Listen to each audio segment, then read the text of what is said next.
በዓለም ላይ በአሁኑ ወቅት ከ700 ሚሊዮን በላይ ህዝብ የኤሌክትሪክ አገልግሎት አያገኝም። ከዚህ አስደንጋጭ ቁጥር ውስጥ ደግሞ ከ600 ሚሊዮን በላይ የሚሆነው በሰብ-ሰሃራ አፍሪካ ሀገራት የሚኖር ህዝብ ነው። ታላቁ የህዳሴ ግድብ የአሰላና የአይሻ የንፋስ ኃይል ማመንጫዎችን በተከታታይ ያስመረቀችውና በአሁኑ ወቅት ወደ 9700 ሜጋዋት ኃይል የምታመነጨው ኢትዮጵያ ለኬንያና ለታንዛኒያ የምትሸጠውን ኤሌክትሪክ በይበልጥ ለማሳደግ እያጤነች ትገኛለች። ነገር ግን 4 ተማሪ ልጆቻቸው ትምህርታቸውን በኩራዝ የሚያጠኑትን እናት ጨምሮ 60 ሚሊዮን ገደማ ኢትዮጵያውያን አሁንም የኤሌክትሪክ ኃይል የሚያገኙበትን ቀን በናፍቆት ይጠብቃሉ። 60 ሚሊዮን ዜጎቿ በጨለማ እያሉ ኢትዮጵያ ለምን መብራት ወደ ውጭ ትሸጣለች? ከዚህ ኢኮኖሚያዊና ዲፕሎማሲያዊ ስሌት በስተጀርባ ያለው እውነታስ ምንድን ነው? ሰላም ጤና ይስጥልን ውድ የግሎባል አዲስ ቤተሰቦች። በዛሬው የግሎባል አዲስ ትንታኔያችን ከባለስልጣናትና ከባለሙያዎች የተሰበሰቡ መረጃዎችን ያካተተ ጥልቅ ትንታኔን ወደ እናንተ እናደርሳለን። ከመሸጋገሪያ በኋላ እንመለሳለን። እስከዛው ቻናሉን ሰብስክራይብ በማድረግ ቤተሰብ ይሁኑ።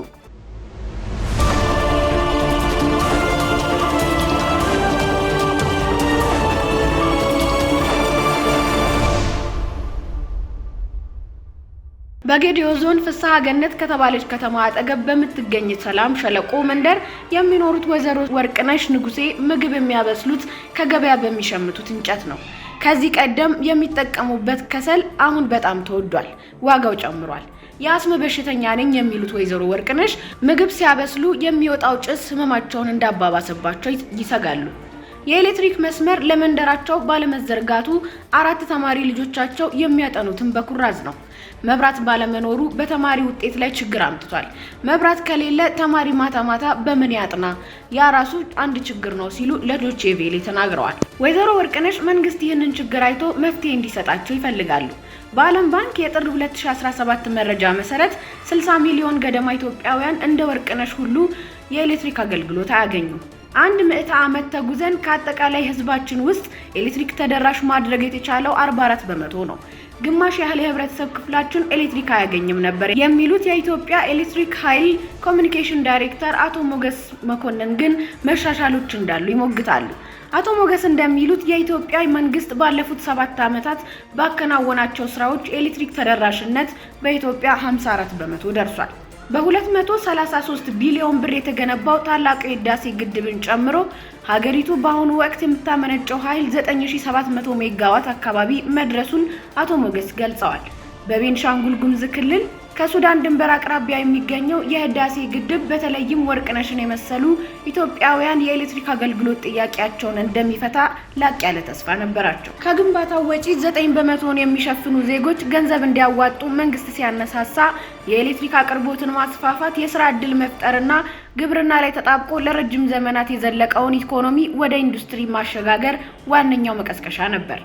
የማንቸስተር ዩኒቨርሲቲ የፖለቲካና የልማት ጥናት ተመራማሪው ዶክተር ቶማስ ላቨርስ ታላቁ የህዳሴ ግድብ ችግሮችን ይፈታል የሚል ተቀባይነት ያገኘ አመለካከት ነበር ሲሉ ይናገራሉ።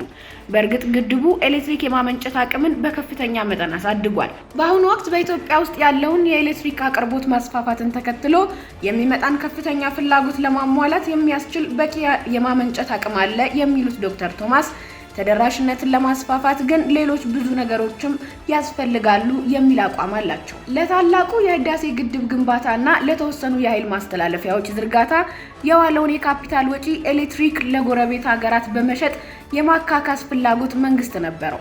መንግስት እስከ 2030 ወደ ውጭ የሚልከውን ኤሌክትሪክ 5000 ጊጋዋት ማድረስ እንደሚፈልግ የዓለም ባንክ ሰነድ ያሳያል። በምስራቅ አፍሪካ የኃይል ቋት አማካኝነት በወላይታ ዞን ከምትገኘው ሶዶ ከናይሮቢ በ80 ኪሎ ሜትር ርቀት ላይ እስከምትገኘው ሱስዋ በተዘረጋ 1068 ኪሎ ሜትር በሚረዝም ከፍተኛ ማስተላለፊያ ኬንያ 300 ሜጋዋት ኃይል ከህዳሴ ግድብ ትቀበላለች። ከኢትዮጵያ ወደ ኬንያ ከሚላከው 300 ሜጋዋት ኤሌክትሪክ ውስጥ 100 ሜጋዋት ለታንዛኒያ የሚቀርብ ነው። በአጠቃላይ 1.2 ቢሊዮን ዶላር የወጣበት ኃይል ማስተላለፊያ ለኬንያ ከፍተኛ ጠቀሜታ ያለው እንደሆነ የኬንያ ኤሌክትሪክ ማስተላለፊያ ኩባንያ ዋና ስራ አስፈጻሚ ኪፕ ኪሞይ ኪቢያስ ለዶቼ ቬለ ተናግረዋል። ኢትዮጵያና ኬንያ በተፈራረሙት የሽያጭ ስምምነት የሚላከውን ኃይል በአመቱ መጨረሻ ግን እስከ 500 ሜጋዋት እናደርሰዋለን ሲሉ ዋና ስራ አስፈጻሚው አስረድተዋል። ሶስተኛ አመቱን እያገባደደ የሚገኘው ስምምነት ሲከለስ ኢትዮጵያ ወደ ኬንያ የምትልከው ኃይል ወደ 400 ሜጋዋት ከፍ ሊል እንደሚችል የኢትዮጵያ ኤሌክትሪክ ኃይል ኮሚኒኬሽን ዳይሬክተር አቶ ሞገስ አረጋግጠዋል። ተቋሙ ባለፈው አመት ከኃይል ሽያጭ ያገኘውን $200 ሚሊዮን ዘንድሮ ወደ $450 ሚሊዮን የማሳደግ እቅድ አለው። ከምናመነጨው ኢነርጂ ከ10 በመቶ በላይ ኤክስፖርት ያደረግንበት ዘመን የለም የሚሉት አቶ ሞገስ ከሽያጩ የሚገኘው ገቢ ግን ከኢትዮጵያ ኤሌክትሪክ ኃይል ገቢ ከ30 በመቶ ያላነሰ ድርሻ እንዳለው ገልጸዋል። ኤሌክትሪክ ያልተዳረሰባቸው በጣም በርካታ አካባቢዎች አሉ የሚሉት አቶ ሞገስ ኃይል ለማስፋፋት ተቋማቸው ለሚያከናውናቸው ስራዎች ከኤክስፖርት የሚገኘው ገቢ ቁልፍ ሚና እንዳለው ገልጸዋል። ኤሌክትሪክ ለማስፋፋት በሚደረገው ጥረት ከሚያስፈልጉ ግብአቶች ከጉልበት ወጪ ያለው ከ85 በመቶ በላይ የሚሆነው ቁሳቁስ ከውጭ የሚገዛ ነው። አቶ ሞገስ ይህንን የውጭ ምንዛሬ የሚፈልግ ስራ ለማሳካት ኤሌክትሪክን ኤክስፖርት ማድረጋችን አሁን የጀመርነውን ስራ ያቀላጥፍልናል ሲሉ አስረድተዋል። የሱዳን የኤሌክትሪክ መሰረተ ልማቶች ለ3 ዓመታት በተካሄደው ጦርነት በመጎዳታቸው አገሪቱ ከኢትዮጵያ ኤሌክትሪክ መቀበሏን አቋርጣለች። ሶማሊያና ደቡብ ሱዳን የኢትዮጵያ ኤሌክትሪክ ኃይል አይኑን የጣለባቸው የወደፊት ደንበኞች ናቸው። ታላቁ የህዳሴ ግድብ እንዲሁም ባለፉት ወራት በኦሮሚያና በሶማሊያ ክልሎች ወደ ስራ የገቡት የአሰላና የአይሻ ንፋስ ኃይል ማመንጫዎች ባለቤት የሆነው የኢትዮጵያ ኤሌክትሪክ ኃይል ባለፉት ዓመታት ከፍተኛ ዕዳ ውስጥ ከተዘፈቁ የመንግስት የልማት ድርጅቶች አንዱ ነው። ገንዘብ ሚኒስቴር የኢትዮጵያ ኤሌክትሪክ ኃይል ከንግድ ባንክ የተበደረውን 263.3 ቢሊዮን ብር ዕዳ በጥቅምት 2017 ተረክቧል። ይሁንና አሁን ተቋሙ ተጨማሪ ማስተላለፊያዎችንና ማከፋፈያዎችን ለመገንባት እንዲሁም በሚቀጥሉት 10 ዓመታት የሚኖረውን የኃይል ፍላጎት ለመመለስ $14 ቢሊዮን ያስፈልገዋል። ይህንን በተመለከተ በቅርቡ የነዳጅና ኢነርጂ ባለስልጣን ምክትል ዋና ዳይሬክተር ኢንጂነር ባህሩ ኦልጂራ ለሀገር ውስጥ ሚዲያ በየሰጡት ማብራሪያ የተከታተልን ሲሆን ኢንጂነሩ የሚከተለውን ብለዋል። በአሁኑ ወቅት በዓለም ዙሪያ ከ700 ሚሊዮን በላይ ህዝብ የኤሌክትሪክ አገልግሎት አያገኝም። ከዚህ ውስጥ ደግሞ አንበሳውን ድርሻ የሚወስደው ማለትም ከ600 ሚሊዮን በላይ የሚሆነውን ህዝብ የሚኖረው እዚህ በሰብ-ሰሃራ አፍሪካ ሀገራት ውስጥ ነው። ይህ የሚያሳየው የኤሌክትሪክ መሰረተ ልማት ግንባታ እጅግ ከፍተኛ መዋለ ንዋይና ዝግጅት የሚጠይቅ በጣም ውድ ኢንቨስትመንት መሆኑን ነው። ከማመንጨት ጀምሮ ማስተላለፍና ለእያንዳንዱ ተጠቃሚ ማከፋፈል ከፍተኛ ካፒታል የሚጠይቅ ሰፊ ስራ ነው። ኢትዮጵያ ይህንን ክፍተት ለመሙላት ብሔራዊ የኤሌክትሪፊኬሽን ፕሮግራም ቀርጻ በስፋት እየተንቀሳቀሰች ትገኛለች። በዚህም ስትራቴጂ መሰረት ከ2030 ድረስ 75 በመቶ የሚሆነውን የሀገሪቱን ማህበረሰብ የኤሌክትሪክ ተጠቃሚ ለማድረግ ታልሟል። ለዚህም ከዋናው ማዕከላዊ ግሪድ በተጨማሪ በጂኦግራፊክ አቀማመጣችን ምክንያት መደበኛ መስመር በቀላሉ ለማይደርስባቸው አካባቢዎች ከግሪድ ውጪ የሆኑ እንደ ሶላር ሆም ሲስተም እና አነስተኛ ገለልተኛ ግሪዶችን የመጠቀም አማራጮች እየተተገበሩ ነው። ወደ ውጭ ሀገር ኃይልን የመላክና የሀገር ውስጥ ፍላጎትን የማሟላት ጉዳይ ሁለቱንም ጎን ለጎን ማካሄድ ፍጹም ይቻላል። የኤሌክትሪክ መሰረተ ልማትን ለማስፋፋት ከሚያስፈልጉን ጠቅላላ የቴክኖሎጂ ግብአቶች ውስጥ ከ60 እስከ 70 በመቶ የሚሆኑት በቀጥታ ከውጭ ሀገር በዶላር የሚገዙ ናቸው። ስለዚህ ይህንን ትልቅ የውጭ ምንዛሪ ፈተና ለመቅረፍ እና የሀገር ውስጥ አቅምን ለመገንባት መብራትን ኤክስፖርት ማድረጉ የቢዝነስ ስሌት ብቻ ሳይሆን የሀገር ውስጥ መስመሮችን በገንዘብ ለመደገፍና ግንባታውን ለማፋጠን የሚረዳ ቁልፍ ስትራቴጂ ነው። በሌላ በኩል የታላቁ ህዳሴ ግድብ ግንባታ ተጠናቆ ሙሉ ለሙሉ ወደ መደበኛው የኃይል ማስተላለፊያ መስመር መግባቱ ይታወቃል። ኢትዮጵያ አሁን ባላት የውሃ፣ የንፋስ፣ የሶላር እና የጂኦተርማል አቅም ሀብት 100% ታዳሽና ንጹህ የሆነ የኃይል ምንጭ እየተጠቀመች ትገኛለች።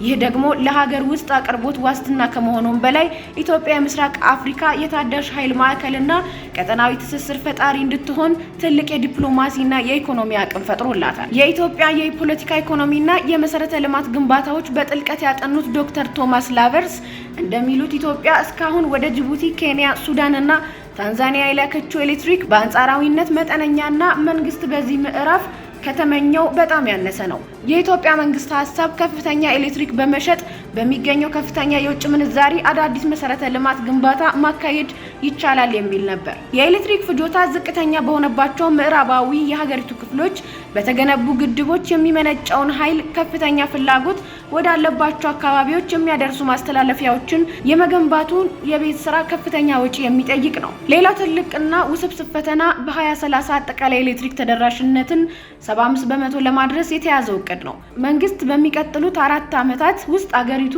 የምታመነጨውን ኃይል 14000 ሜጋዋት ለማድረስ እና የተዘረጋውን ማስተላለፊያ መስመር ወደ 30000 ኪሎ ሜትር የማሳደግ ፍላጎት አለው። የቀድሞ የኢትዮጵያ ህዝቦች አብዮታዊ ዲሞክራሲያዊ ግንባር ኢህአዴግ ይከተል በነበረው የልማታዊ መንግስት አካሄድ ግዙፍ የኃይል ማመንጫዎች ሲገነቡ በተቋማቱ ላይ ዕዳ እየተከማቸ ነበር። የጠቅላይ ሚኒስትር ዶክተር አብይ አህመድ የብልጽግና ፓርቲ ፊቱን ወደ ሊበራል ኢኮኖሚ ሲስተም ሲያዞር ከመንግስት ይልቅ የግል ባለሀብቶች ከፍ ያለ ሚና እንዲኖራቸው ይፈልጋል።